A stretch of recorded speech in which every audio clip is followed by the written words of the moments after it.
আসসালামু আলাইকুম গাইস। সেহরি খাইছি, সেহরি খাওয়ার পরেও দেখেন শান্তি নেই। এখন এই রাত্রে বেলায় মেয়েকে দেওয়ার জন্য যাইতে হবে। দেখেন রাত বাজে কত, এখন যাইতে হবে মেয়েকে দেওয়ার জন্য। তো আমি কেসি গেট খুলতেছি। দেখেন আমার কেসি গেট খোলা দেরি হয়েছে। মেয়ে আগে আগে কত দূর চলে গেছে। সেহরি খাওয়া শেষ করে সবাই অবশ্য পড়তে বসে, এই জন্য হচ্ছে মেয়েকে দিয়ে আসে। না হলে এই পড়াটা পিছিয়ে যাবে, এর জন্যই ভাবলাম যে না আগে মাদ্রাসায় দিয়ে আসি। এখানে আমরা গেটের সামনে এসে দাঁড়ায় রয়েছি কত সময়, কেউ এখন আসতেছে না গেট খুলতে। সম্ভবত চাবি খুঁজে পাচ্ছে না, মাদ্রাসার ভিতর থেকে বলছে চাবি কই, চাবি কই।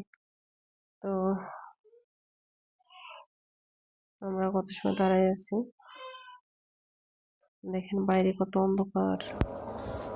কি আর করার, মাদ্রাসায় দিয়ে চলে আসলাম। অনেকে নামাজ পড়তে যাচ্ছে, অবশ্য আজান দিয়ে দিছে।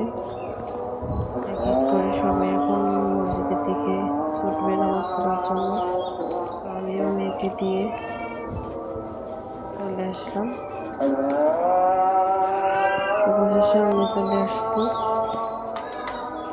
এখন গেট খুলবো, এসে দেখি হুজাইফা উঠে গেছে, কান্না করতেছে।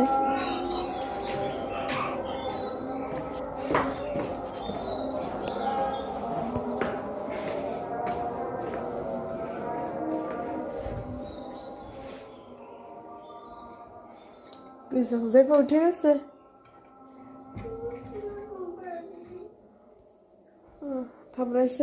তো গাইস, ভিডিওটি ভালো লাগলে সাবস্ক্রাইব করে দেবেন এবং পাশে থাকবেন ইনশাল্লাহ।